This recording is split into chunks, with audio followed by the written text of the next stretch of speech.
नमस्कार सर्वांना।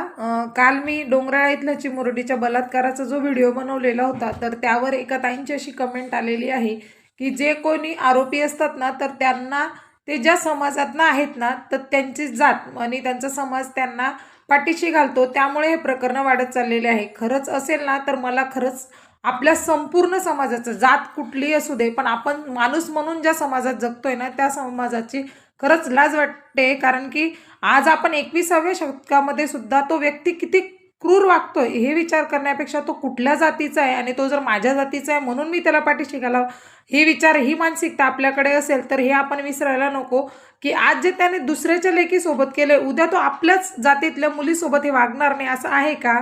किंवा ज्या वेळेला बलात्कारासारखी घटना घडते तर त्यावेळेला महिलेची इज्जत जाते, ती कुठल्या जातीच्या महिलेची जाते असं आहे का?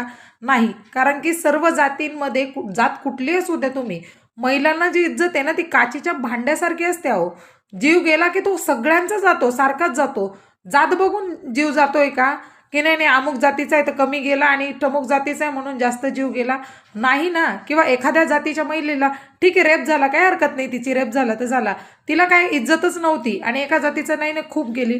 नाही, महिलांना आम्हाला विचारा, ज्या वेळेला एखाद्या परपुरुषाचा चुकून लागलेला धक्का आणि त्याने मुद्दाम केलेला धक्का आम्हाला जाणवतो, समजतो, तितकी एक ना एक अशी दैवी काहीतरी आमच्यामध्ये शक्ती असते जे कळतं आम्हाला की नाही बाबा हा व्यक्तीने मुद्दाम धक्का लावलेला आहे किंवा एखाद्याचा चुकून लागलेला आहे, हे कळण्या इतकं ना काहीतरी ऑर्गन्स आमचे ॲक्टिव्ह होतात। आणि मग तुम्ही आम्हाला सांगा, इज्जत ही इज्जत असते, त्याचा जातीशी काय संबंध आला बरं?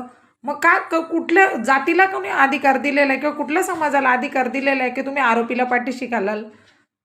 आणि तो आरोपी उद्या परत तुमच्याच जातीतल्या एखाद्या तुमच्या आई, बहीण, मुलगी कोणी असेल तिच्यासोबत हे कृत्य करणार नाही याची गॅरंटी का? त्यामुळे तो कुठल्या जातीचा हा विचार करण्यापेक्षा त्याचं कृत्य किती खराब आहे याचा विचार करून त्याला शिक्षा ठरवली पाहिजे। आणि अशी जर असेल ना तर मला असं वाटतं, मला असा व्यक्ती माझ्या जातीत, माझ्या समाजात नको, ज्याला महिलांची इज्जत करता येत नाही, ज्याला माझी इज्जत करता येत नाही। मग काय उपयोगाचा आहे तो? मग तो नसलेलाच बरा ना।